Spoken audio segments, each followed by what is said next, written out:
Amincin Allah shi ƙara tabbata a gare ki shalelena.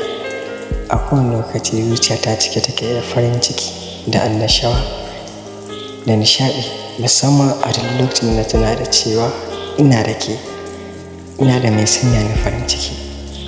Amma fa shalelena, ni fa ba zan ce komai ba yau, domin yau sai ke mini shagwaba sosai.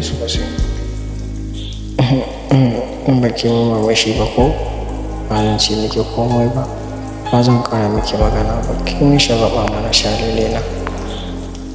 Dama mafarki nake buga zuciyata ke, so yayi mafaffaki abu sai ka ce fi maki.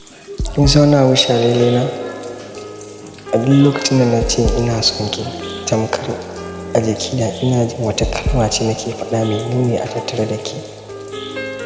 Domin kuwa a kowane lokaci so yakan iya fita daga cikin zuciyar mutum.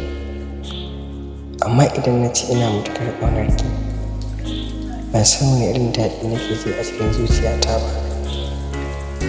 Saboda iya son da kake wa mutum yakan iya fita a cikin zuciyarka, amma ƙaunar ba za ta taɓa fita a cikin zuciyarka ba har zuwa lokacin da ka bar duniya. Ina ƙaunar ki sosai shalelena, ban san iya ƙaunar da nake miki ba a cikin zuciyata.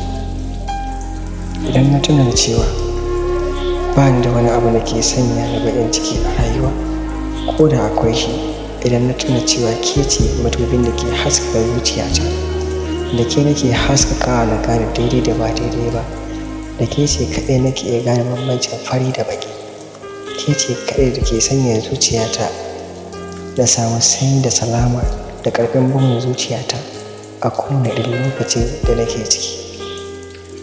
Hakan yasa nake alfahari da ke shalelena. Ina son ki sosai son da ba zai taɓa misaltuwa ba.